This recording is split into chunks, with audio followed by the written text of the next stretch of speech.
Hola, ¿qué tal chicos? En esta ocasión estamos presentando el proyecto. Espero que sea de su agrado. Gracias.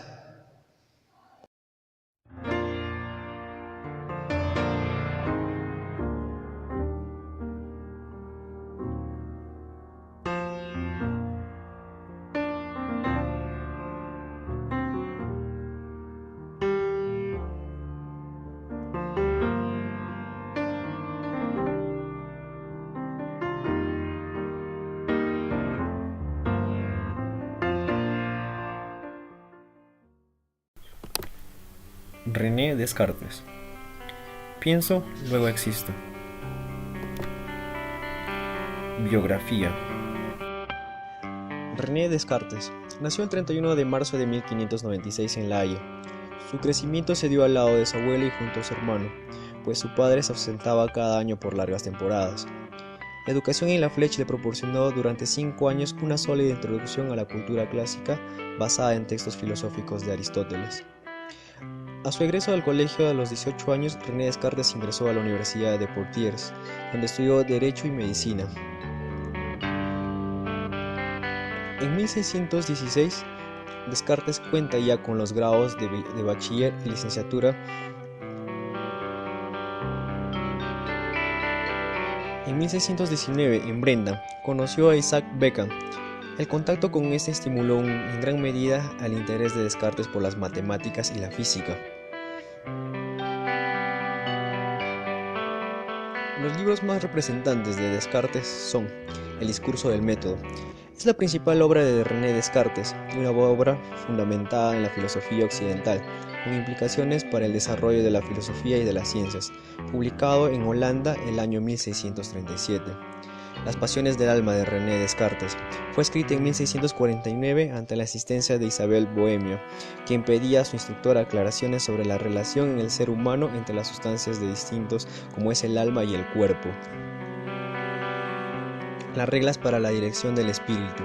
En esta obra Descartes nos presenta un conjunto de 13 reglas que nos ayudan a dirigir a nuestro espíritu en cuanto a la búsqueda del conocimiento y la verdad.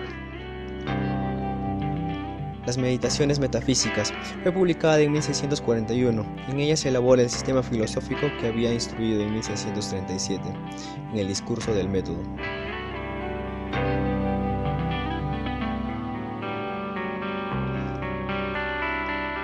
Contexto político. El contexto político que vivió Descartes fue en la Guerra de los 30 años. Esta guerra se dio en 1618 hasta 1648, en la que intervino la mayoría de las grandes potencias europeas, que terminó siendo una guerra interna entre católicos y protestantes. En este tiempo también se estuvo presente lo que es el Estado absolutista, que fue un sistema de gobierno dado el siglo XVI hasta el siglo XIX, donde el gobernante no estaba sujeto a ley y ejerce su gobierno sin límites ni restricciones.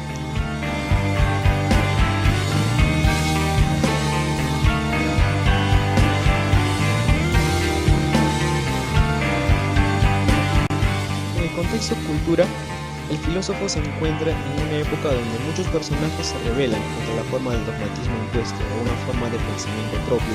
Por ejemplo, tenemos a Galileo exponiendo ante las autoridades su investigación.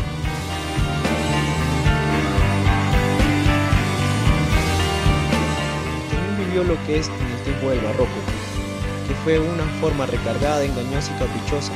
Esta forma de estilo implantó en los siglos XVII y en el siglo XVIII, los cuales tenemos precursores como Rembrandt, Velázquez y Wensen. En esos tiempos se produce el auge del teatro, con precursores como Shakespeare, Calderón, Molière y otros.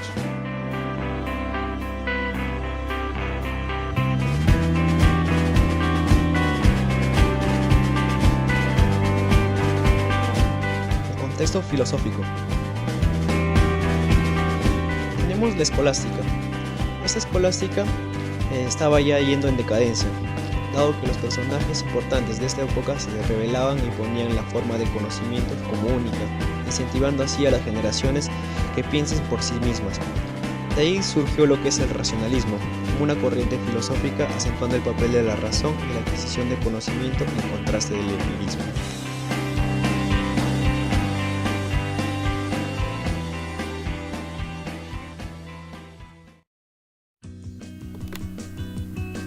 La duda. La duda. Descartes nos dice primero hay que dudar de algo para poder estudiarlo. Si damos todo por sentado, no hay necesidad de estudiarlo, lo aceptamos con fe ciega. Por eso, la duda es metódica, porque sigue una tradición compuesta por pasos que nos llevarán a la verdad o certeza de las cosas.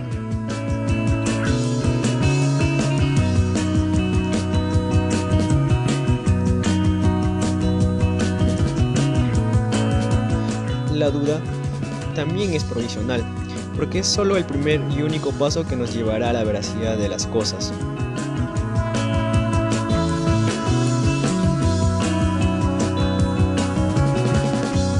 La duda es universal, porque se da en todo contexto o forma, de modo general o particular, afectando a todo lo que conocemos.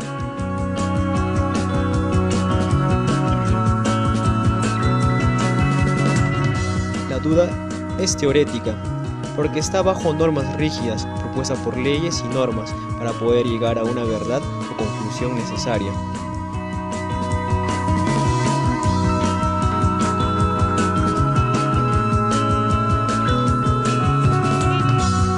Por otra parte, la duda afecta a la tradición, porque nos enseña a pensar por nosotros mismos y ya no aceptamos la idea de imposición de conocimientos, trayendo así consecuencias a la forma de pensar de sus tiempos.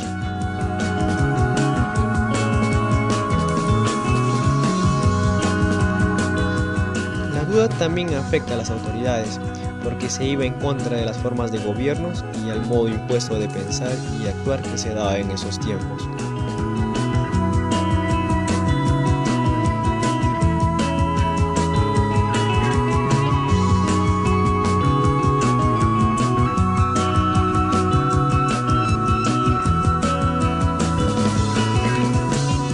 Por último, también afecta a los sentidos, ya que muchas veces estos no identifican la verdad tal cual y somos engañados. Gnosología, parte de la filosofía que estudia los principios, fundamentos, extensión y métodos del conocimiento humano.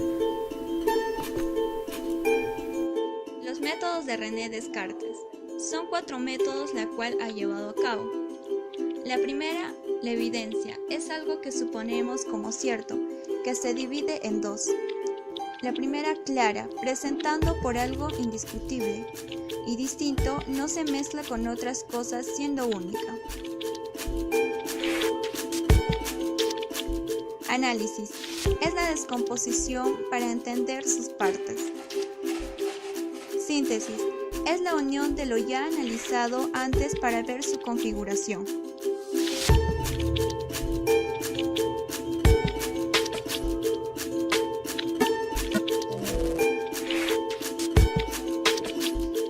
Revisión. Ver detalladamente si lo realizado se ha llevado de manera correcta.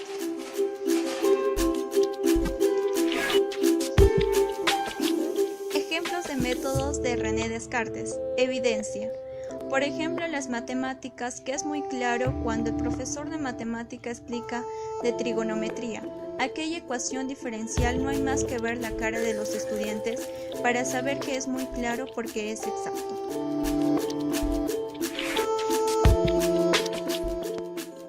Análisis. Por ejemplo, dividir nuestros objetos de estudios en varias partes para responderla mejor. Síntesis. Por ejemplo, dando lugar a una cadena de argumentos que ilumine los nexos del conjunto. Revisión. Por ejemplo, debemos revisar todos los argumentos para no omitir ninguna idea. Ontología, parte de la metafísica que estudia al ser en general y sus propiedades.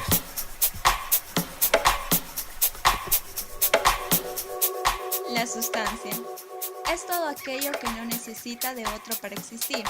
Por ejemplo, res cogitans.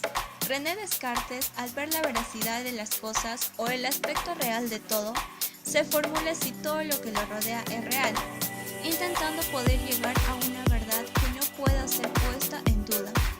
Por ejemplo, al pensar entre el sujeto y la cosa existía un concepto, y este generaba dudas si es real o no, la cual ingresaba a un escepticismo absoluto, y es por eso que se preguntó, ¿qué era lo inmediato que no existiera entre el sujeto y la cosa? Dando como resultado el pensamiento mismo, cogito ergo sum, que significa pienso, luego existo. De este planteamiento surgen tres formas de pensamiento. Las ideas adventicias. Comprende todo lo que vemos en nuestro alrededor. Las ideas facticias. Parte de lo que vemos y lo relacionamos e imaginando nuevas formas. Las ideas innatas son las ideas que se encuentran en nuestra mente. Por ejemplo, Dios, la felicidad, el amor y entre otros, siendo entre ellas la más importante la idea de infinito o Dios. Entonces estaríamos hablando de la res infinita. Por la idea de res infinita, Descartes plantea pruebas de existencia de Dios en tres argumentos. El primero, ontológico. El argumento ontológico viene a decir que si tengo en mi mente la idea de un ser perfecto, tiene que existir, porque de no existir le faltaría una de las perfecciones, la existencia, y eso sería lógicamente contradictorio. Luego Dios existe. Segundo, la nociología. Es un hecho que en nuestro pensamiento tenemos la idea de ser perfecto o perfección infinita, pero tal idea no es adventicia ni facticia, por la cual debe ser innata.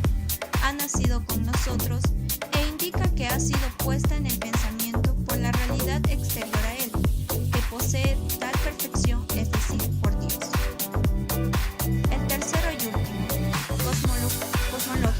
El argumento cosmológico es un argumento sobre la existencia de Dios. Es también conocido como argumento de primera causa, sobre la existencia de Dios o el argumento del creador animal, invalidando la idea del fin animálico y probando la existencia de Dios, y por consiguiente pasar a res extensa. Descartes llama res extensa a los cuerpos. La característica esencial o atributo de los cuerpos es la extensión, es decir, el estar en el espacio y sus modificaciones variables o modos de cantidad, la forma y el movimiento. Leyes mecánicas. Principio de inercia, movimiento rectilíneo y conservación del movimiento.